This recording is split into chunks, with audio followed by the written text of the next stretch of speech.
আমরা এখানে যে এসেছি, ভারত থেকে বাংলাদেশে কয়েকটি পরিবারকে তারা পাঠিয়ে দিয়েছিল এবং তারা মানবেতর জীবন যাপন করছিল এখানেই, আমাদের ঠিক সামনেই। আমরা আসবো এই শুনেই গতকালকে রাত্রে তাদেরকে আবার তারা নিয়ে গিয়েছে। এখন আমরা তো সকল সীমান্তে বিভিন্ন জায়গায় যাব, মিছিল নিয়ে যাব, আর তারা নিয়ে যাবে। তারা এখানে প্রবেশ করালো কিভাবে, সেটাও তো সরকারের কাছে প্রশ্ন।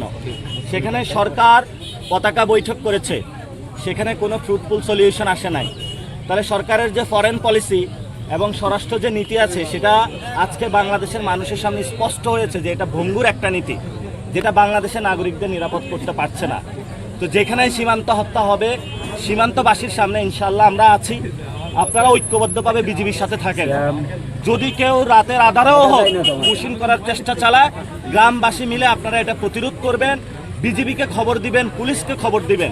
আমরা সরকারের উদ্দেশ্যে বলতে চাই, বাংলাদেশের মানুষ কোনোভাবেই পুশিং মেনে নেবে না এবং পুশিং বন্ধে সরকারকে জরুরি উদ্যোগ নিতে হবে।